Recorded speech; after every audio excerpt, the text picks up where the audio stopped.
Hey, what is up, guys? Blunt Guts here. This is a Watch Our Realms video. Thank you for tuning into my channel. I appreciate it. Please do like and subscribe if you do enjoy my content. Last match of the season we've got going on right here. We are up by 17.3% right now, so solid lead. However, they do have more attacks than us. They've got 32 more attacks than we do right now, with 71 remaining for them, 39 remaining for us. I have all 8 of my attacks still. I'm getting ready to see if I can't contribute towards this. If I could knock out down just a few more percent, that would be amazing. So really would love to see if I can't help out my team this go around. This is our last match of season 4, and we lost. We were in 12th place on the leaderboard at the beginning of the week. We lost our last match, so we're probably somewhere around rank 20 right now.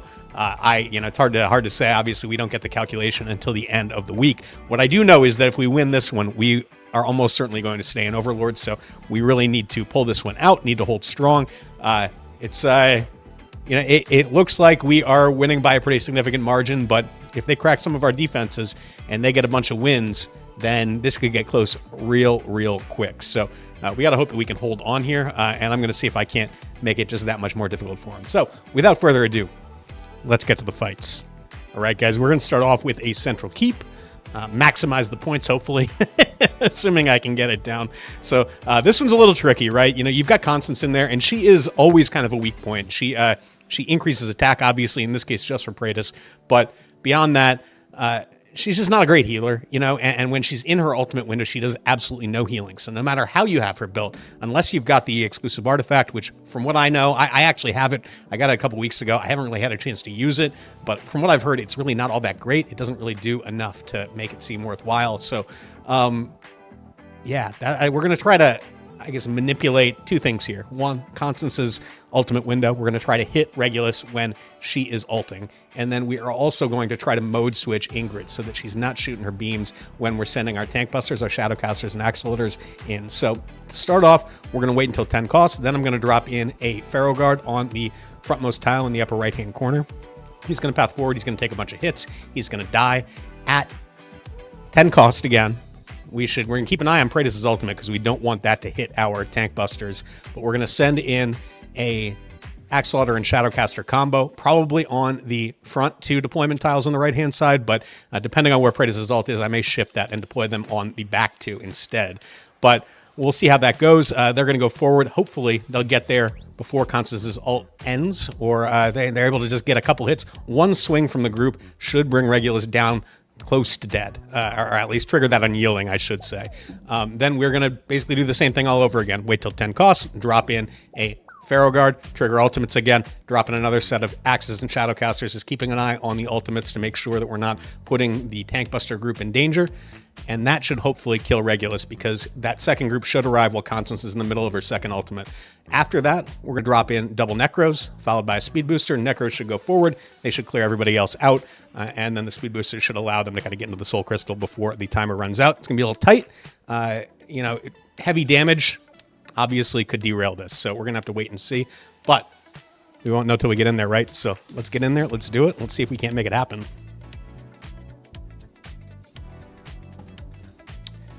All right, first one of the day. Let's get it going. I'm gonna put on 2 times speed. I'm gonna get my Pharaoh Guard ready to deploy at 10 cost up here. There he goes. And we're just waiting again for 10 cost. And so given where it is right now, I think the focus is gonna be on the Pharaoh Guards. So I'm going to gamble, and I'm going to hope that these guys don't get wiped out by Praetus' ultimate. Or at least they only take 1 or 2 hits from it. Looks like it just ran out. Not great timing from Pelagios there. I think we triggered that unyielding, though, if I'm not mistaken. Usually when he's glowing like that, that means that the unyielding got triggered. So we're gonna hope that it did. It's not much we can do if it didn't. So we'll operate as if it did, and we'll just go forward from there. So once again, here go the ultimates. And we're just going to keep an eye on Praetus's, which I think is, again, in kind of a good spot. I think we'll deploy on the frontmost tile. And hopefully Constance is cooperative and uses her ultimate in a timely manner. The bad thing is Pelagios looks like... There goes the ultimate there. There he goes. That's what we wanted to see. I like it, I like it. So now we're just waiting for 10 costs, and we're going to drop in double Necros. Click up. I'm going to put them on the back tile. Reason being, I want them to spawn as many of their skeletons as possible so that they don't take the hits. The skeletons do instead. Put our speed booster in there, get them forward a little faster. Die, Praetus, die. We need more skeletons. I think we're going to be good. That was a little tighter than I wanted it to be, but yeah, we are going to be good. So that's awesome. Start off with a win. I am going to hit that one again. Again, every percent matters right now, so I am going to be double hitting. Unfortunately, that does mean probably less defenses to show you. So I will be back for the next one. All right, guys, next one up. We're going to see if we can bomb this Cyrus team here. Obviously kind of intimidating with Marri and Ardea and Ajax and Lili and just Cyrus and all sorts of problems. There's lots of things that could derail this attack. And to that point, this is an attack by Zessi that I am copying, and there have been some successes using this method. There have been some failures. It's about 50-50 as far as whether or not this is going to work. But at this point in the match, there's really not a whole lot left to attack that isn't really kind of a coin flip. So I'm gonna give this one a go. We're gonna see if we can't make it work. So what we're gonna do is we're going to wait till 10 costs. I'm going to drop in a Scalekin Warrior on the rear tile right in front of the spawn point. I'm going to wait until 9 costs, and then I'm going to deploy a set of the Exploding Bugs on the frontmost tile on the right-hand side, followed by a set of, or excuse me, yeah, followed by 2 sets of spiders on the tile right behind that in the upper right-hand corner. Because they're going to get the speed boost from the Scalekin Warrior, they're going to speed through. The hope is that they pop on one of Cyrus's whatchamacallits, his summons that's sitting there, or on Ardea. Either one would be fine. But we're really just trying to take out Marri is the plan. It would be nice. I've seen Ardea go down in this case too. That would be great if we got both of them. That makes our lives a little bit easier. But assuming we're able to get that done and Marri is down, then we can bait out ultimates, or the Ajax ultimate really, with the Scalekin Warrior when we get back up to 10 costs, drop him on the front tile over here, followed up by double Lightning Guards when we get back up to 10 costs. Again, they'll follow forward, and they should be able to clear everything else out, allowing us to fly on over with the remaining flyers. So that's the plan. Let's see if it works. I hope so. Bombing run's always kind of a coin flip, so let's get in there. Let's see if we can't make it happen.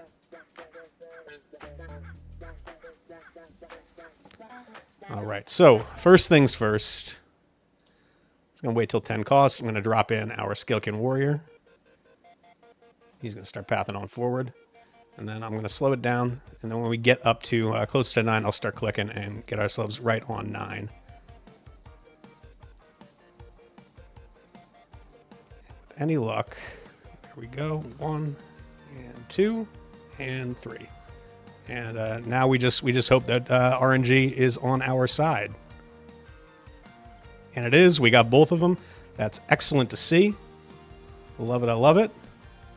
Wait till 10 costs. We'll drop in our second Scalekin Warrior to bait out the next Ajax ultimate. And then we should be kind of in the clear at that point. Honestly, it looks like we weren't even going to need that. So I probably didn't need to do that because the other Scalekin Warrior was still up. But no harm done. I hope anyway. Assuming that Ajax doesn't get his ultimate back up and kill our Lightning Guards. But I think even with the ultimate, since he is the only DPS, that I think we'll probably be okay regardless. So we'll just have to wait and see. Yeah, they're taking some damage, but they ain't dead yet. There goes Lili. I'll drop in our second flyers, make sure we don't run out of time here. There we go. And he's down, and that is going to be a win right there. So, yeah, good start. I like that. That'll be 3-0 for me. And now I've got to go figure out which of these nightmare defenses, and I don't mean nightmare the faction, I just mean nightmarish defenses that are still up. So let's see which one I'm going to attack next. I will be back for the next one. All right, guys. It's Ingrid time. There's not really much else left to attack, so I'm going to have to start attacking some of these Ingrid defenses. So here's the first one up. What we're going to do here, only 385k battle power, I will say. That is, I feel like you have to account for the fact that there are 3 epics in this comp. Now, keep in mind, epics, even at A5, even max skilled, even with great gear, typically they're going to max out between 60 and 70k battle power. I can say from experience, this Lili at most is about 60k battle power. The Greed, he's built for rage regen and speed, is probably around 60 to 65k battle power, and Maul might be up around 70k. I imagine the Maul has some damage built in, because otherwise it's literally just Ingrid. So either one of the Maul or the Greed has to be built for damage, and given the crowd control aspects of Greed, I have to imagine that it is the Maul. But Maul has no attack, so really the only source of damage here is going to be Ingrid, and I'm hoping that's going to aid in this. I've kind of stopped doing these attacks so much because there's such a coin flip, there's so much RNG involved, but I have practiced this a bit on a duplicated defense that was about 5k less than this. We're going to hope that it was similar enough that this strategy is going to work, because I was 100%ing it on the other one over multiple attempts. So what we're going to do here is I'm going to wait till 10 cost. I am going to actually, excuse me, I'm not going to wait till 10 cost. I'm not going to do that. What am I talking about?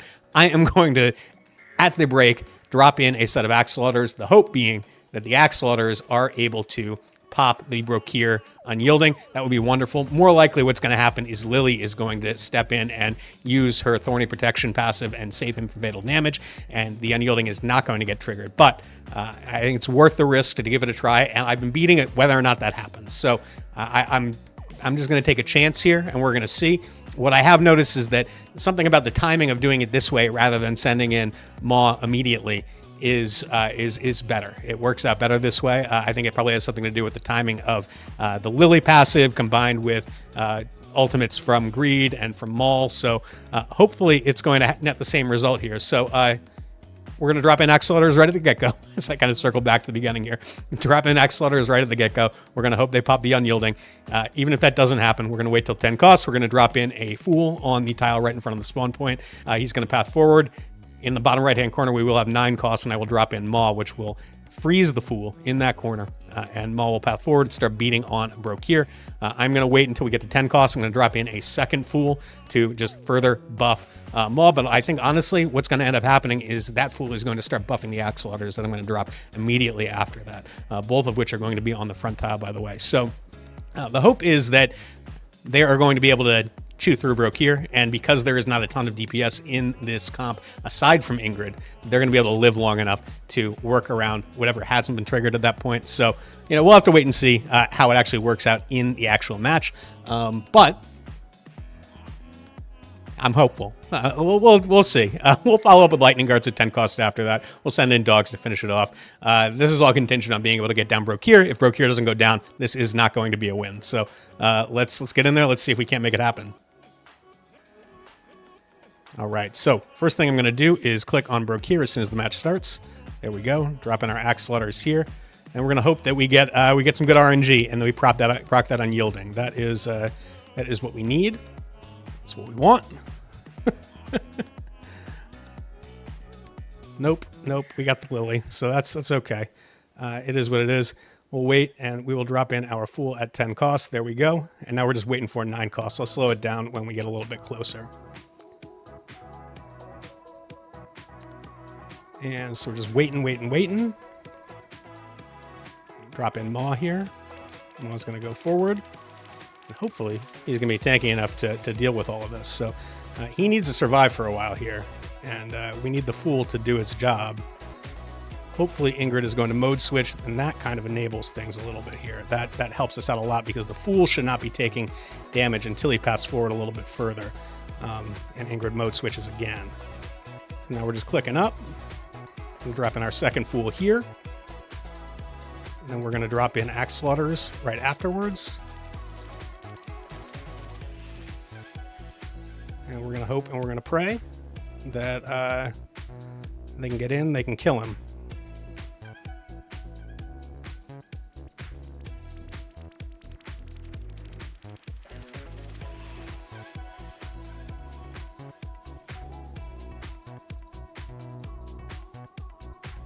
It's not looking great, I'll say that. Seems like there's a little bit more damage in this comp than there was in the other one that I was trying, so. Let's see. I don't know if we've popped the Unyielding to this point, which is not great either. We're going to click up to 10, and we're going to drop in our Lightning Guards.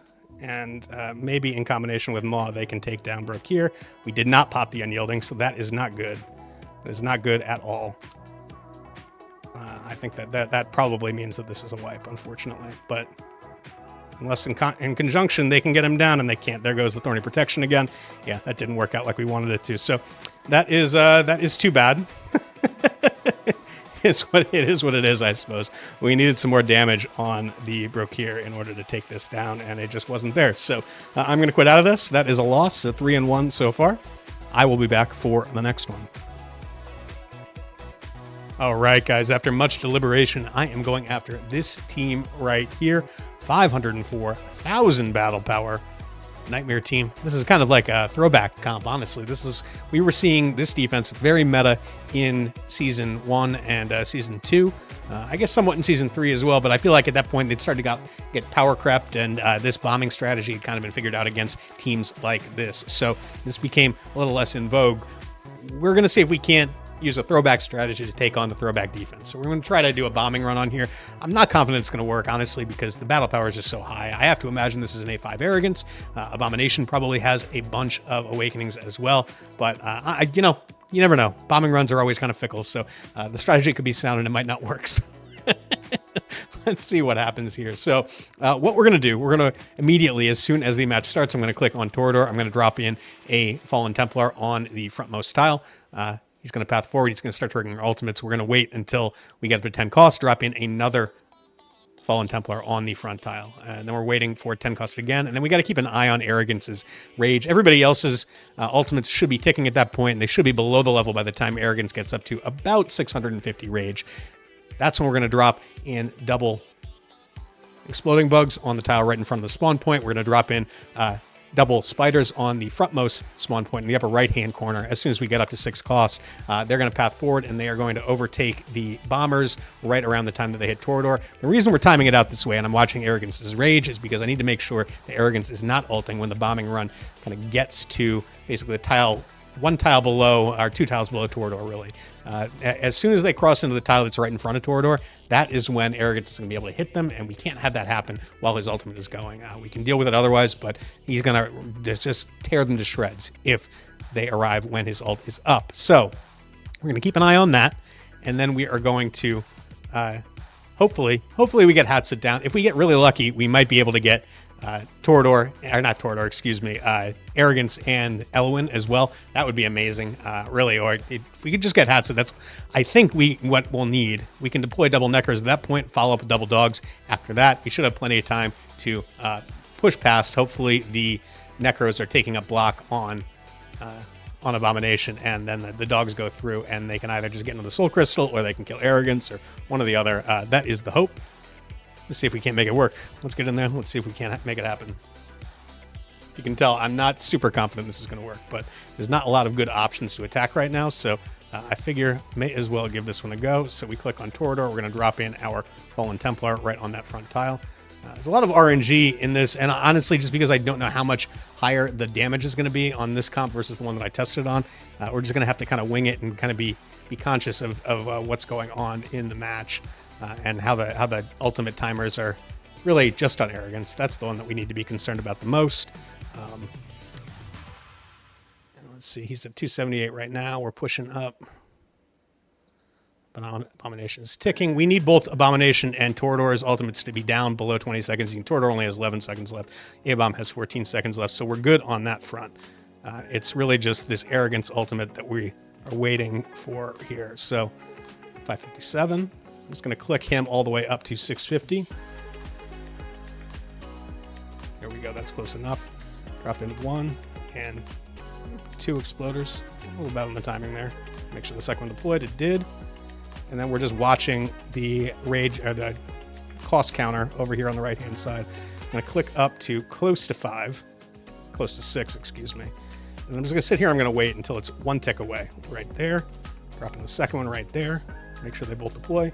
They did. I'm going to see if I time this right. 6 seconds left on Arrogance. 3 seconds left on Arrogance. It's real tight. Real tight. Fade, please. There it goes. All right. And there they all go. That's exactly what we wanted to have happen. That is best case scenario. So this is most likely going to be a win. We'll have to wait and see, obviously, but this should be a win. We're going to deploy double Necros on the back tile as soon as we... Actually, you know what? We'll drop them on the front tile. And they're going to start to overwhelm what's left. Now, Abomination is a royal pain in the ass. There is no doubt about it. And he now has his permanent ultimate going right now. So that could be a problem. No doubt about it. We're just gonna have to wait and see. I think my level 5 Necros, I think, got this though. There we go. We hit 10 costs. We're gonna drop in double dogs, and hopefully this, in combination with whatever is still up over there, is going to be enough to get on in. Let's see. Looks like it is, and it's a win, and we got him. 504k battle power. Psh, get out of here. I'm going to hit that again. I will be back for the next. So what we're going to do here, I'm going to wait until I get up to 10 costs. I'm going to drop in a Pharaoh Guard on the tile right in front of the spawn point. He's going to path forward. I'm waiting for 10 cost again, and then I'm going to drop in one of the Fools on the same tile right in front of the spawn point.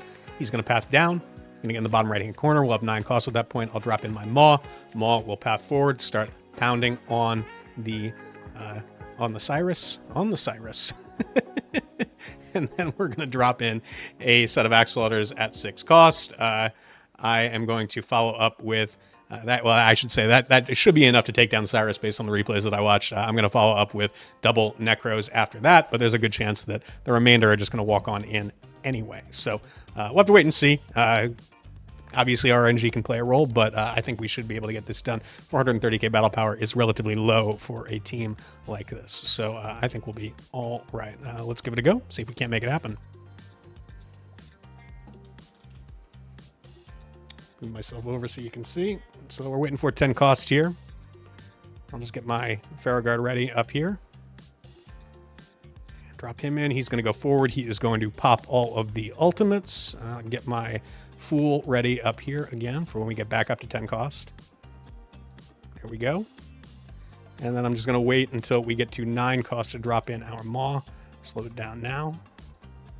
Get my click point all set up. And click up to 9. Drop in Maw. He's going to path on forward.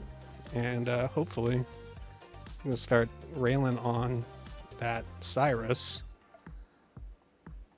Then we will get ready to drop our Axolotls in here at 6 cost.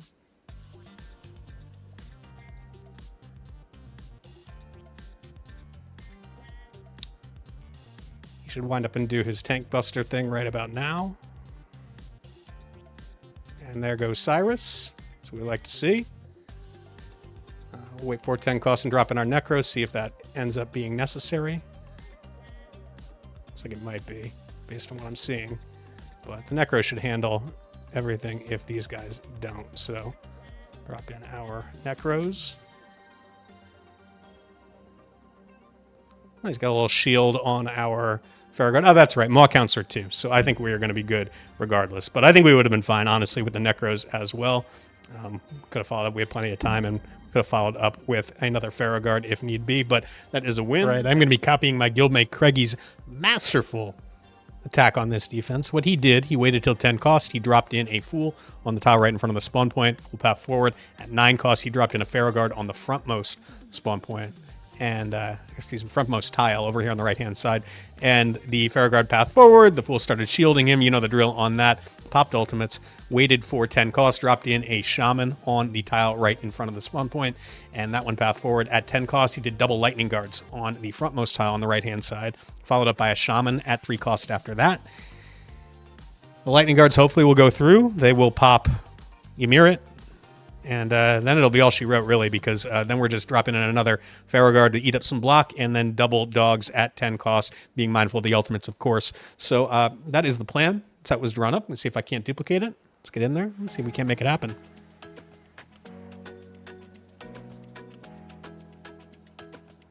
All right, so we're just waiting for 10 cost here. I'm going to queue up my a Pharaoh Guard up here. Drop him in at 10. There we go. And now, oh no, that was not what I was supposed to do. That was dumb. But we can still recover from this. Let's drop in there. That was not great. Oh well. Hopefully the fool stays out of range and starts shielding right about now. Yeah, he did. Okay.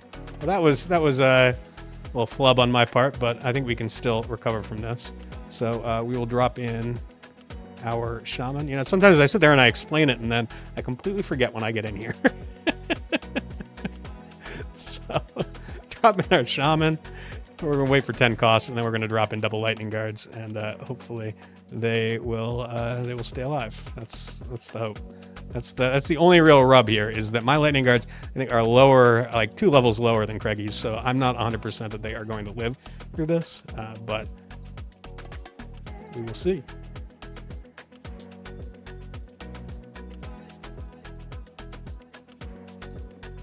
Oh, dropping another shaman over here.